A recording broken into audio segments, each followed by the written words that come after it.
శ్రావణ మాసంలో 5 సోమవారాలు 5 శివయ్య రూపాలతో ఈ విధంగా పూజలు చేయండి.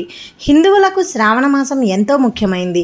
శ్రావణ మాసం సోమవారం నుంచి ప్రారంభమవుతుందంటే మరింత ప్రాధాన్యత ఇస్తుంటారు.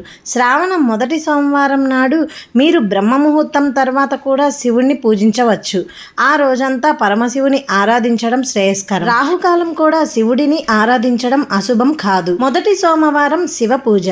శ్రావణ మాసంలో మొదటి సోమవారం నాడు శివుణ్ణి పూజించడానికి మంచిది. పూజాచర్య తర్వాత శివభక్తులు ఓం లక్ష్మీప్రదాయ హ్రీ రిణమోచనే శ్రీ దేహి దేహి శివాయ నమః అనే మంత్రాన్ని రుద్రాక్షలోని 11 పూసలను జపించాలి. ఈ మంత్రాన్ని పఠించడం వల్ల లక్ష్మీదేవి ప్రాప్తి, వ్యాపారంలో అభివృద్ధి, రుణ విముక్తి లభిస్తుంది. రెండవ సోమవారం మహాకాళేశ్వరుని ఆరాధన.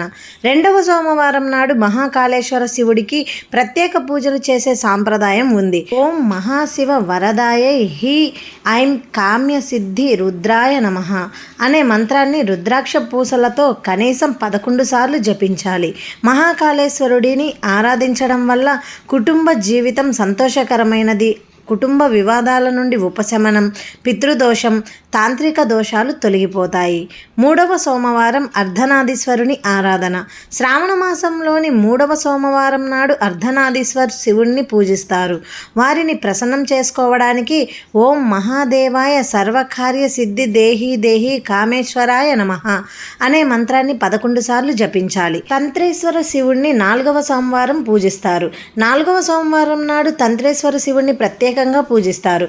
ఈ రోజున కుశ ఆసనం మీద కూర్చొని శివభక్తులు ఓం రుద్రాయ శత్రు సంహారాయ క్లీం కార్య సిద్ధయే మహాదేవాయ ఫట్ అనే మంత్రాన్ని 11 సార్లు జపించాలి. 5వ సోమవారం రుద్రాభిషేకం. శ్రావణ 5వ సోమవారం నాడు రుద్రాభిషేకం చేయాలి. పండ్లు, పూలు, ధూపం, అక్షింతలు మొదలైన వాటిని సమర్పించండి. అప్పుడు శివనామాన్ని జపిస్తూ దేశీ నెయ్యి దీపాన్ని వెలిగించండి. ఈ సమయంలో ఒకరు శివుని మంత్రాలను జపిస్తూ ఉండాలి. ఇది సానుకూలత స్థాయిని పెంచుతుంది. చివరిలో శివునికి హారతి ఇవ్వండి. తెలుసుకున్నారు కదండి. మీకు ఈ వీడియో నచ్చినట్లయితే ప్లీజ్ లైక్ చేయండి. ఇలాంటి మరెన్నో మంచి వీడియోస్ కోసం మన ఛానల్ని సబ్స్క్రైబ్ చేయండి. మరో మంచి వీడియోతో మళ్ళీ కలుద్దాం. Thank you for watching.